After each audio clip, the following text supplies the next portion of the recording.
Sir आज आप बीजापुर छोड़कर जा रहे हैं, तो सच सच बताइएगा कि मन में मतलब क्या फील हो रहा है, थोड़ा सा ऑडियंस को। सेटिस्फेक्शन, सबसे बड़ी बात संतोष जो कहना चाहिए ना, सेटिस्फेक्शन के साथ में जा रहा हूँ। बहुत ही गहरा सेटिस्फेक्शन है और बहुत उम्मीदें हैं, उम्मीद के साथ में जा रहा हूँ। भावुकता नो डाउट, कोई भी ऐसे जगह को छोड़ने से पहले तो बहुत भावुक हो जाते हैं, और जब भी इसकी याद बात होगी तो याद और भावनाएं अपने आप झलकेंगी। बट एक जो सेटिस्फेक्शन है और वो बहुत ज्यादा है मुझे यहाँ को लेकर, कि एटलीस्ट मतलब कि हम जिस टास्क के लिए आए थे उसको कंप्लीट करके जा रहे हैं।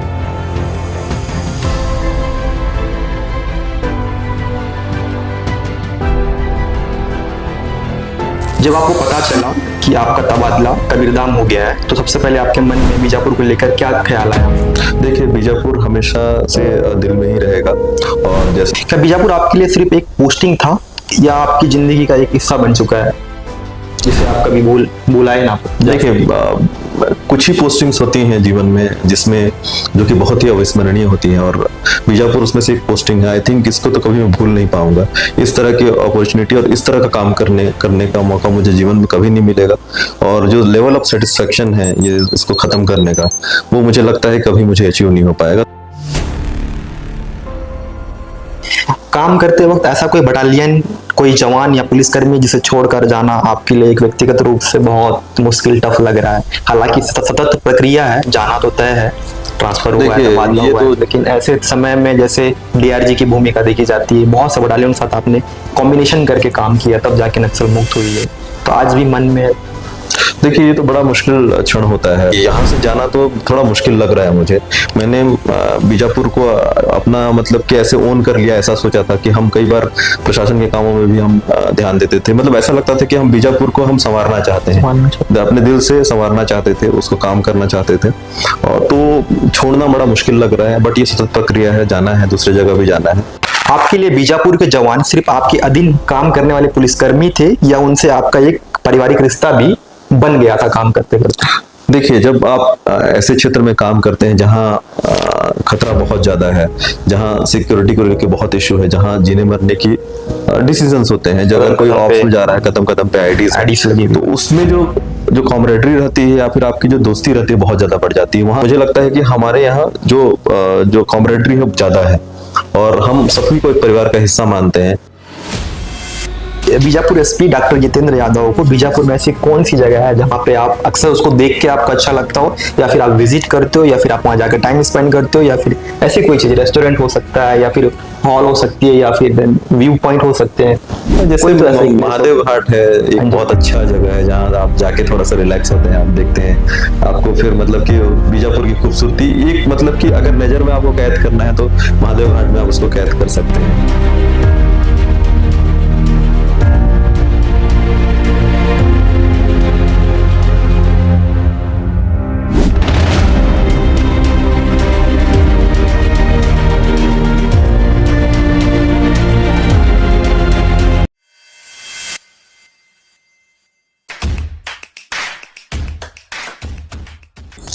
मैं आपका होस्ट भरत दुर्गम हूं और आप पॉडकास्ट विद विहान दुर्गम का शो देख रहे हैं। इस शो में बीजापुर के कप्तान, बीजापुर के एसपी रहे, जिनके ऊपर एक बड़ी जिम्मेदारी थी। सरकार ने नक्सल मुक्त करने के लिए एक बड़ी जिम्मेदारी दे दी। नक्सल मुक्त होने के बाद 2018 बैच के आईपीएस ऑफिसर का तबादला हो चुका है। भावुक पल है। मेरे साथ मौजूद है IPS officer doctor Jitendra Yadav. Sir, welcome to the Vihan का शो। Thank you. कैसे हैं?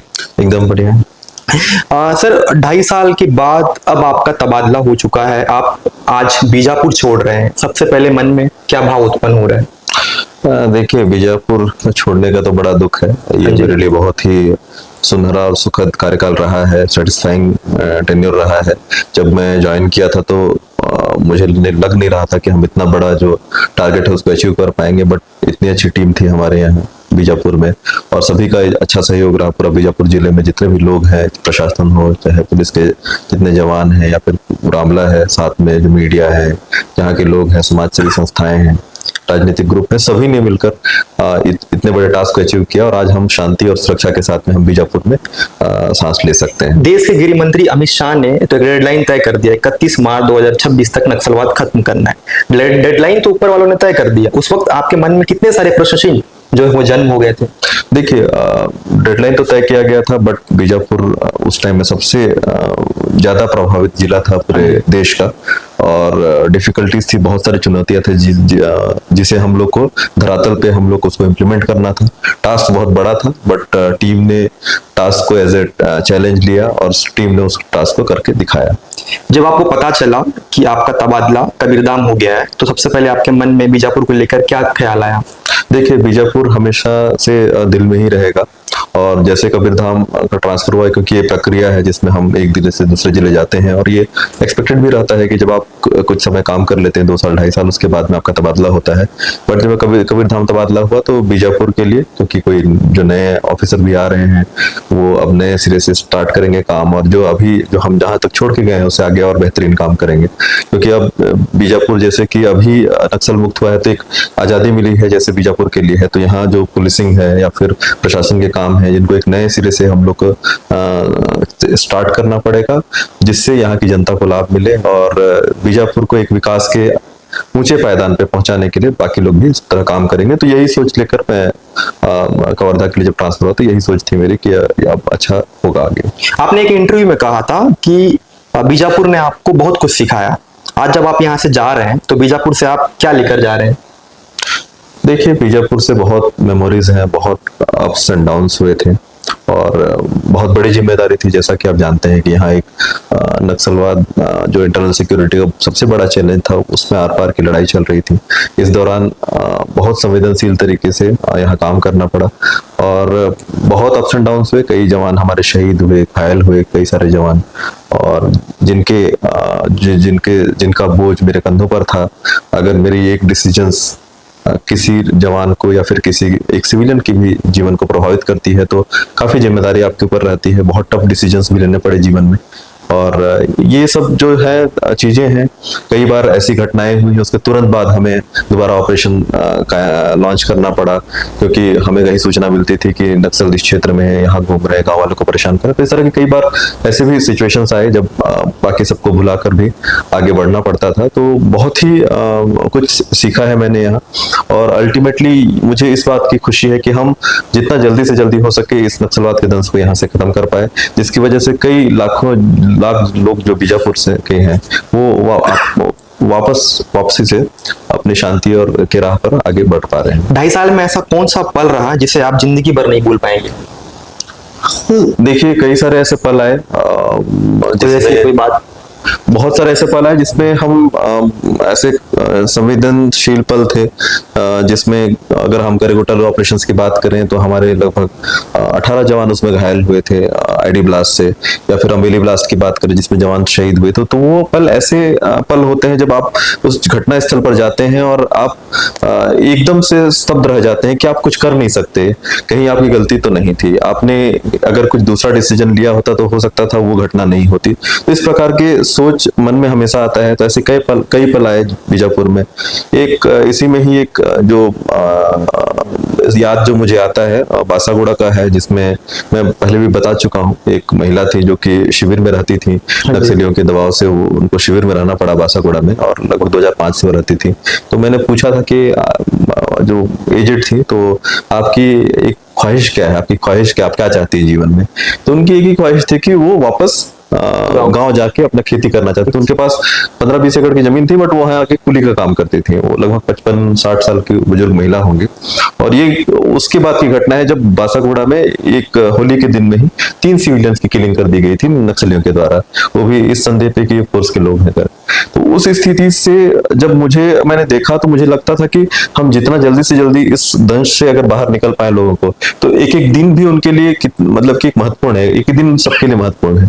एक दिन भी अगर कम आतंक मतलब कि नक्सलवाद के साए में जीने से कम हो जाता है उनका जीवन, तो उससे बेहतर और कुछ नहीं हो सकता। क्या बीजापुर आपके लिए सिर्फ एक पोस्टिंग था, या आपकी जिंदगी का एक हिस्सा बन चुका है जिसे आप कभी भुलाए ना? देखिए, कुछ ही पोस्टिंग्स होती हैं जीवन में जिसमें जो कि बहुत ही अविस्मरणीय होती हैं, और बीजापुर उसमें से एक पोस्टिंग है। आई थिंक इसको तो कभी मैं भूल नहीं पाऊंगा। इस तरह की अपॉर्चुनिटी और इस तरह का काम करने का मौका मुझे जीवन में कभी नहीं मिलेगा, और जो लेवल ऑफ सेटिस्फेक्शन है ये इसको खत्म करने का, वो मुझे लगता है कभी मुझे अचीव नहीं हो पाएगा। तो ये तो हमेशा याद रहेगा। दूसरा, बीजापुर की अगर हम यहाँ जनता और लोगों की बात करें, यहाँ पर सभी जितने भी समाज में जितने वर्ग के लोग हैं या फिर जो भी मीडिया से हो या फिर समाज से भी हो, यहाँ बहुत ही सीधे लोग हैं, बहुत सिंपल लोग हैं, बहुत प्यार देते हैं। अगर आप बस उनको बस आपको जताने की जरूरत है, आप काम करते हैं, तो मुझे भरपूर उसका सहयोग मिला, भरपूर सम्मान मिला, भरपूर प्यार मिला, जिसको मैं कभी भूल नहीं पाऊंगा। और ये हमेशा बीजापुर मेरे जहन में हमेशा से रहेगा। और मुझे लगता है कि ये एक ऐसी पोस्टिंग रहेगी जिसको मैं मरते दम तक याद रखूंगा। बीजापुर की जनता में आपको ऐसी कौन सी बात सबसे ज्यादा पसंद आई जो आपके कई और देखने को शायद ना मिले हो, कहीं और देखने को शायद ना मिले हो? देखिए, बीजापुर में जो लोग हैं बहुत ही सिंपल हैं। जैसे हम लोगों को लगता है कि कहीं जगह हम जाते हैं तो लोग चालाक निकलते हैं, कहीं लगता है कि पता नहीं सामने वाला क्या सोच रहा है। यहाँ अगर आपने एक बार बोल दिया और आप मतलब कुछ चीज बोलते हैं और वो भी अगर उसको रिप्लाई कर रहे हैं, तो उनका बोलने का जो तरीका होता है या फिर बोलने का जो अर्थ होता है वही होता है जो रिप्लाई कर रहे हैं। उनके मन में कोई कपट नहीं है, कोई छल नहीं है, किसी लालसा नहीं है, लालच नहीं है, चालाकी नहीं है, मोह नहीं है किसी प्रकार का। तो बहुत ही सीधे लोग हैं, बहुत सिंपल लोग हैं और बहुत ही प्यार और बहुत ही सम्मान मिला है यहाँ से। तो मुझे लगता है कि बीजापुर की सबसे बड़ी खासियत यही है। क्या कोई ऐसा आम व्यक्ति है जिससे आपकी मुलाकात हुई, छोटी थी लेकिन उसकी कोई बात आज भी आपको रिमाइंड करती हो बार बार? कोई ऐसा फल हो जिसको आपके मन में रिमाइंड करता हो कि इस व्यक्ति, या फिर ये ऐसा एक गांव में या फिर कहीं ऑपरेशन के वक्त या फिर डिसीजन लेते वक्त? देखिए, एक जनरल जो हमारे जब हम ऑपरेशन करते हैं तो एक जनरल फीलिंग यही होती है कि लोगों को जनरली हम जैसे जाते हैं कैंप में, कैंप खोलने के लिए भी जाते हैं या फिर ऑपरेशंस में भी जाते हैं, लोगों की यही मंशा रहती है कि किसी तरह से हम नक्सलवाद के दंश से बच जाएं, मतलब इनसे बच जाएं। तो कई बार ऐसे छोटे छोटे बच्चे भी हमें मिले हैं जो बोलते हैं कि हमें स्कूल चाहिए, हमें पढ़ना है। बड़े लोग बोल नहीं पाते थे जब ये वो स्थिति थी, तो छोटे छोटे बच्चे हमसे मिलते थे तो वो बोलते थे कि हम भी डॉक्टर बनना चाहते हैं, हम भी पढ़ना चाहते हैं। तो वो चीजें हम कहीं ना कहीं चुभती थी कि हम इतने अंदरूनी इलाके में जा रहे हैं और उनके पास सुविधाएं नहीं है, ये मतलब पढ़ना तो चाहते हैं बट पढ़ नहीं पा रहे हैं बिकॉज ऑफ नक्सलिज्म। तो वो सब जो चीजें हैं वो हमेशा जहन में रहती हैं कि कैसे, मतलब आप सोच नहीं सकते कि आजादी के इतने सालों बाद भी कोई इतना विवश है नक्सलवाद की वजह से। तो और उस व्यवस्था से निकालने का काम हम ही लोग का है, सरकार का है, प्रशासन का है, पुलिस का काम है। तो जब ये हो गया तो मुझे लगता है कि वो हमारे लिए सबसे बड़ा सेटिस्फेक्शन था। और ये सब चीजें जो छोटी छोटी बातें वो हमेशा दिल में रहती थी कि कैसे हम इस चीज को निकाल सकें, उनको उस चीज से निकाल सकें। आपके लिए बीजापुर के जवान सिर्फ आपके अधीन काम करने वाले पुलिसकर्मी थे या उनसे आपका एक पारिवारिक रिश्ता भी बन गया था काम करते करते? देखिए, जब आप ऐसे क्षेत्र में काम करते हैं जहां खतरा बहुत ज्यादा है, जहां सिक्योरिटी को लेकर बहुत इश्यू है, जहां जीने मरने की डिसीजंस होते हैं, जब अगर कोई ऑफिस जा रहा है कदम कदम पे आईडीज लगी, तो उसमें जो कॉमरेडरी रहती है या फिर आपकी जो दोस्ती रहती है बहुत ज्यादा बढ़ जाती है। वहाँ ये नहीं होता है कि कोई जवान है या फिर कोई एसपी है, हम साथ में मिलकर कंधे से कंधे मिला के काम करते थे, जब सब स्नेह बनाकर काम करते थे। और मुझे नहीं लगता है कि यहाँ ये कोई भी, जैसे जो भी इस क्षेत्र में आता है, बीजापुर हो या फिर और अन्य नक्सल प्रभावित जिलों में आता है और काम करता है, तो मुझे लगता है कि हमारे यहाँ जो कॉमरेडरी है ज्यादा है और हम सभी को एक परिवार का हिस्सा मानते हैं। बहुत ऐसे क्षण आए जब कुछ हमारे साथ दुर्घटना हुई, जब बहुत ही दुखद पल थे, बहुत मुश्किल होता था संभालना अपने आप को, लेकिन बड़ी मुश्किल से हम इस दौर से गुजरकर अभी इस स्थिति में आए हैं। जब आप किसी ऑपरेशन में जवानों को भेजते थे, उस वक्त एक अधिकारी के रूप में आपके मन में क्या क्या सवाल और क्या क्या चलते रहता था, क्योंकि बहुत टफ होता है? देखिए, सबसे महत्वपूर्ण चीज तो ये थी कि हम जितना प्रिकॉशंस, मतलब जितने पॉसिबल प्रिकॉशंस और जितने पॉसिबल तैयारी कर सकें, जितनी पॉसिबल प्लानिंग कर सकें, उस चीज को करने की कोशिश करते हैं कि किसी को नुकसान ना हो। देखिए, इन क्षेत्रों में हम जाते हैं कि आपको बीजापुर के बारे में पता है कि इतने आईडीज लगते हैं यहाँ बीजापुर में। तो ऑपरेशन के दौरान कई जवान घायल हुए थे और हमें पता होता था कि ऑपरेशंस में जाएंगे तो खतरा सब कुछ का है, गोली का खतरा है। तो उस दौरान हम कोशिश करते हैं कि हमारी प्लानिंग इतनी परफेक्ट हो, हमारी सूचना इतनी सटीक हो, या सूचना अगर मिली है तो उसको इतने अच्छे तरीके से उसको एनालाइज किया जाए ताकि हमारे जवान को मिनिमम नुकसान हो, हमारे जवान को दिक्कतें ना आए। और उसमें कई सारी चीजें होती हैं जिसमें प्लानिंग में आपकी रूट की हो या फिर बाकी सब चीज की प्लानिंग हो, तो उसको उस प्लानिंग को करना हमारे हित में था। दूसरा, प्लानिंग के दौरान अगर किसी चीज की जरूरत है, किसी चीज की कुछ हो जाता है घटना, तो उसमें जवान को सुरक्षित जगह पे पहुंचाना, इवैक्यूएशन करना, उसका इलाज कराना, तो ये सब हमारे प्रायोरिटी टास्क थे। क्योंकि जो जंगल के अंदर में हम तो पूरी सुविधा मुहैया कराना हमारा काम था, और ताकि वो बिना किसी समस्या के साथ में उस ऑपरेशन को कंप्लीट कर पाए। काम करते वक्त ऐसा कोई बटालियन, कोई जवान या पुलिसकर्मी जिसे छोड़कर जाना आपके लिए एक व्यक्तिगत रूप से बहुत मुश्किल, टफ लग रहा है? हालांकि सतत प्रक्रिया है, जाना तो तय है, ट्रांसफर हुआ है, तबादला हुआ है, लेकिन ऐसे समय में जैसे डीआरजी की भूमिका देखी जाती है, बहुत से बटालियन के साथ आपने कॉम्बिनेशन करके काम किया, तब जाके नक्सल मुक्त हुई है, तो आज भी मन में? देखिए, ये तो बड़ा मुश्किल क्षण होता है, और मैं जैसे मैं पहले भी बता रहा था कि इन क्षेत्रों में जहाँ सुरक्षा की दृष्टि से जो संवेदनशील है और जहाँ दिक्कतें ज्यादा हैं, वहाँ आपकी कॉमरेडरी ज्यादा बढ़ जाती है, जवानों से या फिर आपके अधीनस्थ के कर्मचारियों से भी बहुत ज्यादा बढ़ जाती है। तो यहाँ से जाना तो थोड़ा मुश्किल लग रहा है मुझे। मैंने बीजापुर को अपना मतलब कि ऐसे ओन कर लिया, ऐसा सोचा था कि हम कई बार प्रशासन के कामों में भी हम ध्यान देते थे, मतलब ऐसा लगता था कि हम बीजापुर को हम संवारना चाहते हैं, अपने दिल से संवारना चाहते थे, उसको काम करना चाहते थे, और तो छोड़ना बड़ा मुश्किल लग रहा है। बट ये सतत प्रक्रिया है, जाना है, दूसरी जगह भी जाना है। बट यहाँ के जो जवान हैं, यहाँ के जो लोग हैं, वो हमेशा याद रहेंगे, और इनसे जो बॉन्डिंग है, मुझे लगता है कि नॉर्मल अगर क्षेत्र में हम रहते तो उससे कई गुना ज्यादा होगी। आप जवानों के साथ बिताया आपका ऐसा कौन सा पल है जिससे याद करके आज भी आपकी आंखें नम हो जाती है? 2-3 ऐसे क्षण थे जिसमें लगता है थोड़ा डिफाइन करेंगे। जब अम्बेली ब्लास्ट हुआ था उस टाइम में, जब कई जवानों की शहादत हुई थी, 8-9 जवान हमारे शहीद हुए थे, डॉक्टर एक ड्राइवर के साथ में। तो जब मैं वहां पहुंचा, उस घटना स्थल पे पहुंचा, तो मैं स्तब्ध रह गया। मतलब मुझे समझ में नहीं आ रहा था कि मैं क्या कर सकता हूँ इस घटना में, इसके बाद मैं क्या कर सकता हूँ, क्योंकि जो चले गए हैं उनको वापस नहीं लौटा सकते। जो वहां की जो स्थिति थी उसको देखकर ऐसा लग रहा था कि हम उसके लिए उनके लिए कुछ नहीं कर सकते जो शहीद हो गए हैं। मतलब अजीब सा क्षण होता है, पहला ऐसी बड़ी घटना थी मेरे लिए, बहुत ही दुखद होता है, बहुत ही डिफिकल्ट टाइम था। और उसके बाद में फिर लगातार हम उसके बाद हम ऑपरेशंस भी करते रहे, उसको इंट कलेक्ट किया, अरेस्ट किया लोगों को। बट वो जो क्षण होता है जब ये घटनाएं ऐसी घटती हैं, तब वो बहुत ही मुश्किल क्षण होता है किसी भी अधिकारी के लिए, किसी मेरे लिए भी एक बहुत मुश्किल क्षण था। तो वो ऐसे क्षण है जिसको मैं कभी भूल नहीं पाऊंगा, वो हमेशा बहुत ही दुखद क्षण है, बहुत ही दुखद है वो। अगर आज आप अपने जवानों के सामने खड़े हो और उन्हें सिर्फ एक बात कहनी हो, तो डॉक्टर जितेंद्र यादव क्या कहेंगे जो हमेशा आप उनको कहते हो? मेरे को लगता है कि जो बीजापुर की जो डीआरजी है या फिर बीजापुर के जो जवान हैं, हाँ जी, इनसे बहादुर जवान मैंने आज तक कहीं देखा नहीं है। मतलब बाकी जिलों में भी काम हुआ है, नो डाउट, वो भी बहादुर है, जवान है, बट बीजापुर में इतना खतरा था, आईडी का सबसे ज्यादा खतरा बीजापुर में था। उसके बाद भी जवान कभी ऑपरेशंस जाने के लिए कभी उन्होंने ना नहीं कहा। जब भी हमने उन्हें ऑपरेशंस पे भेजा या फिर जब हम तैयारी करते थे तो हमेशा मोटिवेटेड रहते थे। एक समय ऐसा आया था कि नॉर्मल जवान जो मेरे ड्राइवर, गनमैन हो या फिर दूसरे थानों के जवान डीआरजी में आना चाहते थे लड़ाई करने के लिए, तो डेपुटेशन पे, तो वो उस काइंड ऑफ मोटिवेशन बीजापुर में था और यहाँ के जवानों में था। तो आई थिंक यहाँ जितने बहादुर है जवान है और जितने डिसिप्लिन्ड फोर्स बीजापुर की है, मुझे लगता है कि ये एक बहुत ही यूनिक है।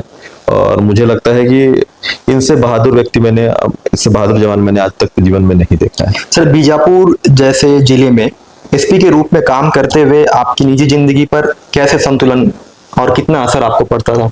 देखिए, इनिशियली बहुत टफ था, लास्ट के 2 साल लगभग ऑलमोस्ट, मतलब क्योंकि जब भी मेरी आईएएस आईपीएस से बात होती है तो ये कहते हैं कि अगर आप जिले पे, ऐसे जिले पे अगर काम कर रहे हैं तो परिवार का सपोर्ट बहुत जरूरी होता है, मेंटली इमोशनली भी। तो वो कैसे आप इसको डिफाइन करेंगे? यहाँ ऐसा था कि 24/7 आपको काम करना पड़ता है, क्योंकि 24/7 आपके पास में आ रहा है, आपके जवान बाहर निकले हुए हैं, रात भर, दिन रात को ही जवान बाहर निकल रहे हैं, दिन भर ऑपरेशंस चल रहे हैं। तो बहुत टफ था, थोड़ा सा वर्क लाइफ बैलेंस तो था ही नहीं। मतलब वर्क लाइफ बैलेंस क्या करना चाहिए, हम हमेशा काम करते रहते थे जब ये समय था। बट परिवार का पूरा सपोर्ट रहता है, मेरी वाइफ है, उन्होंने पूरा बहुत सपोर्ट किया इसमें, परिवार वालों ने भी काफी सपोर्ट किया, और उसी वजह से पॉसिबल हो पाया कि लास्ट का 2 साल पता ही नहीं चला कि हम ऑफिस में है या घर में है। तो काइंड ऑफ टफ था, बट टीम इतनी अच्छी थी, और हम जिन जवानों के साथ में काम कर रहे थे तो उन्होंने, वो उसके बाद कभी फील ही नहीं होता है कि आप काम कर रहे हैं नहीं कर रहे हैं, आप हमेशा काम कर रहे होते हैं। और जब आप ऑपरेशन पे जाते थे उस वक्त परिवार कितनी चिंतित हुआ करती थी? देखिए, चिंता तो होती है, सभी को चिंता होती है, बट मेरा एक ही कहना था कि जितना खतरा आपको सड़क पे जाते समय एक्सीडेंट से है, उतना खतरा यहाँ आपके ऑपरेशंस में ही है। और मुझे लगता है कि जिस दिन भगवान को बुलाना होगा तो बुला लेगा, चाहे कहीं भी हो। बट एक अच्छा नोबल काम हम करने जा रहे हैं तो किसी को चिंता करने की आवश्यकता नहीं है। कभी ऐसा समय आया जब आपको लगा कि जिम्मेदारी बहुत कठिन है, क्योंकि समय अनुकूल था उस वक्त, परिस्थितियां विपरीत थी, इतना आसान नहीं था जितना आसान लोगों को बाहर से नजर आता है। 4 दशक से अधिक हो चुका है नक्सलवाद का काबिज था, उसको मुक्त करना बड़ी जिम्मेदारी थी, देश की नजर बीजापुर में थी। तो उस वक्त खुद को कैसे मजबूत करते थे आप? बहुत चैलेंजिंग होती है। चैलेंजिंग बहुत होता था, सिविलियंस किलिंग बहुत हो रहे थे बीच में, क्योंकि नक्सली अपना गढ़ छोड़ना नहीं चाहते, दहशत फैलाना चाहते थे, तो लगातार सिविलियन किलिंग्स हो रही थी। साथ में हमारे कई जवान शहीद भी हुए। और कई ऑपरेशन ऐसे होते थे कि 10-10 घंटे 15-15 घंटे मुठभेड़ चल रही है, पता नहीं है कि किस गोली से कौन क्या हो जाएगा। आईडी ब्लास्ट लगातार हो रहे हैं। अभी रिसेंटली एक करेकुटालू में ऑपरेशन चल रहा था जिसमें 6 आईडी ब्लास्ट हुए, और हम जवानों को निकालते निकालते उसमें से 3 आईडी ब्लास्ट हुए थे। तो टफ टाइम्स होता है जब ऐसा लगता है कि वाई मी, कि मुझे इस डिफिकल्ट सिचुएशन में क्यों रखा गया है। ठीक 2024 के लास्ट में एक बटालियन के साथ में ऐसे ऑपरेशन हो रहा था, तो उस दौरान हमारे कुछ टीम्स को बटालियन ने घेरा था, बट देन सक्सेसफुली बहुत बहादुरी से लड़ते हुए जवान निकाल कर आए और 3 नक्सलियों को भी मार गिराया। तो वो ऐसे टफ सिचुएशंस होते हैं जब लगता है कि बहुत ही हम ऐसे सिचुएशन में या फिर ऐसे स्थिति में पहुंचे हुए हैं जहां से बहुत ही मुश्किल है जो, तो उस सिचुएशन में लगता है कि why me. But then again वही चीज है कि जब आप काम करना चाहते हैं, अगर आप पॉजिटिव माइंडसेट्स के साथ में अगर बढ़ते हैं तो आपकी टीम आपको मोटिवेट करती है, आपकी टीम से आपको कॉन्फिडेंस आता है, एंड देन यू उसके साथ आप आगे बढ़ते जाते हैं। एक पुलिस अधिकारी के रूप में बीजापुर ने आपको बदला या एक इंसान के रूप में? दोनों, मतलब मेरी प्रोफेशनल और पर्सनली मुझे प्रोफेशनल पर्सनल दोनों मुझे बहुत फायदा हुआ है इससे। प्रोफेशनली बहुत सारी चीजों को सीखने को मिला, इतना एक्सपोजर मुझे लगता है कि क्योंकि पर्सनल लाइफ की अगर बात की जाए तो आपके वाइफ ने आपके लिए सेक्रीफाइस करी, उन्होंने अपनी जॉब छोड़ के, it was very difficult for her, आपने खुद बोला था। हाँ, क्योंकि आपकी पोस्टिंग बीजापुर हुई थी। देखिए, क्योंकि थोड़ा सा रायपुर से काफी दूर पड़ जाता है, यहाँ से मैनेज कर पाना बड़ा मुश्किल है। 6-8 घंटे का रास्ता होता है यहाँ से कोई, तो क्योंकि वो इससे पहले एमएनसी में थी, तो वहां से इनिशियली जब बालोद में था तो बहुत आसान था, बट यहाँ बहुत मुश्किल हुआ, क्योंकि इस वजह से उनको जॉब छोड़ना पड़ा। उनके लिए भी टफ था, बट देन हम एक बड़े कॉज के लिए यहाँ काम कर रहे थे, तो सी नेवर फेल्ट कि उन्होंने कुछ सेक्रीफाइस किया है। तो thank you her, and like personally भी मुझे लगता है कि हम अच्छे ही कुछ अच्छा ही सीखा है यहाँ से। ये जो ऐसा टेन्योर होता है जो आपको मैच्योरिटी सिखाती है, आपको मैच्योर बनाती है। बहुत मल्टीफेसेटेड काम होते हैं यहाँ, तो मुझे लगता है कि प्रोफेशनली पर्सनली मुझे बहुत फायदा हुआ है। आप विदा होके जा रहे हैं, आपकी गाड़ी बीजापुर से बाहर निकल रही है और आप आखिरी बार पीछे मुड़कर इस शहर को देख रहे हैं, देखेंगे तो आपके मन में क्या क्या सवाल चलेगा? देखिए, मैं आज से 5-10 साल बाद फिर दोबारा आना चाहता हूँ बीजापुर को, फिर देखना चाहता हूँ। मुझे उम्मीद है कि बीजापुर ऐसा डेवलप्ड होगा, और तब मैं यहाँ आके फिर उन्हीं जगहों पर जाना चाहूंगा जहाँ गए हैं, जहाँ देखा है। और मुझे उम्मीद है कि अगले 10 सालों में बीजापुर बहुत ही एक डेवलप्ड डिस्ट्रिक्ट के रूप में रहेगा, और मैं दोबारा आना चाहूंगा। पर्सनल आपको इन्वाइट करूंगा मेरी शादी में 2-3 सालों के बाद। क्या आपको लगता है कि आप बीजापुर को छोड़ रहे हैं या बीजापुर हमेशा आपके साथ रहेगा? मुझे नहीं लग रहा है कि मैं बीजापुर को छोड़ रहा हूँ, मुझे फील ही नहीं हो रहा है कि मैं यहाँ से जा रहा हूँ। आई थिंक यहाँ से जाने के बाद जब मैं वहाँ ज्वाइन करूंगा तब मुझे लगेगा कि हाँ, मैं बीजापुर छोड़ चुका हूँ। बीजापुर में ऐसी कौन सी प्लेस है जिसे छोड़ते वक्त आपको सबसे ज्यादा भावुकता वाली पल जो है वो रिमाइंड करेगी? देखिए, यहाँ सभी जगह, जैसे जहाँ जहाँ भी हम लोग जाते हैं, चाहे यहाँ ऑफिस हो, चाहे डीआरजी के ग्राउंड हो, हेलीपैड हो, चाहे कहीं भी, मतलब सभी जगहों से कुछ ना कुछ जुड़ा हुआ है। तो ये कह पाना कि इस जगह को मैं याद करूंगा, मैं सभी जगह मुझे बहुत याद है। लेकिन फिर भी बीजापुर एसपी डॉक्टर जितेंद्र यादव को बीजापुर में ऐसी कौन सी जगह है जहाँ पे आप अक्सर उसको देख के आपको अच्छा लगता हो, या फिर आप विजिट करते हो, या फिर आप वहां जाकर टाइम स्पेंड करते हो, या फिर ऐसी कोई चीज, रेस्टोरेंट हो सकता है, या फिर हॉल हो सकती है, या फिर व्यू पॉइंट हो सकते हैं? जैसे महादेव घाट है, एक बहुत अच्छा जगह है जहाँ आप जाके थोड़ा सा रिलैक्स होते हैं, आप देखते हैं, आपको फिर मतलब कि बीजापुर की खूबसूरती, एक मतलब कि अगर नजर में आपको कैद करना है तो महादेव घाट में आप उसको कैद कर सकते हैं। वैसे ही यहाँ का जो घर है वहां से थोड़े से हाइट में है, और बीजापुर आपको पूरा बीजापुर दिखता है। पहाड़ियों में आप बादलों को देख सकते हैं वहाँ। तो इतना सुंदर जगह है बीजापुर। और मुझे लगता है कि सभी जगह जहां भी हम लोग जाते हैं, खासकर ये बरसात का जो मौसम होता है बहुत सुंदर हो जाता है। नंदी वाटरफॉल है, कई सारे हमने वाटरफॉल सुंदर में देखे थे। बहुत बहुत सुंदर जगह है। तो आई थिंक इस हमेशा याद रहेगा, बहुत बहुत याद आएगा ये। अगर भविष्य में आपका बच्चा आपसे पूछे कि पापा आपकी सबसे यादगार पोस्टिंग कौन सी थी, तो उस वक्त आप क्या सजेस्ट करेंगे? Bijapur, no doubt. इसमें कोई मुझे नहीं लगता कि इससे अच्छी पोस्टिंग हो सकती है लाइफ में। 2.5 साल के बाद आप बीजापुर से जा रहे हैं। यहाँ के जवान, पुलिसकर्मी और आम लोग आपको शायद एक अधिकारी के रूप में याद रखें, लेकिन आप चाहते हैं कि बीजापुर की जनता आपको किस रूप में याद रखे? एक वॉरियर के तौर पर, क्योंकि नक्सल मुक्त करने में आपकी एक बड़ी जिम्मेदारी है, वो हमने बहुत करीब से देखा है। कई बार मैंने भी आपको परेशान किया है मीडिया के दायित्व होने की वजह से। तो बहुत टफ टेरेंट रहता है, तो क्या लगता है? मुझे लगता है कि उन्हें मुझे एक भाई के रूप में देखना चाहिए कि मैं उनका भाई हूँ, उनके घर का हूँ। और वही सोचकर मैंने यहाँ काम भी किया। मैंने सोचा कि जितना जल्दी से जल्दी हो सके, जो भय का माहौल है, शायद मतलब भय एक ना माहौल होता है, आप भी जानते हैं कि वातावरण में भय घुल जाता है। हाँ जी। और मुझे लगता है कि आप भी उस चीज को महसूस कर रहे होंगे कि पिछले 2-3 महीनों में जो वो कैसे डाइल्यूट हुआ है।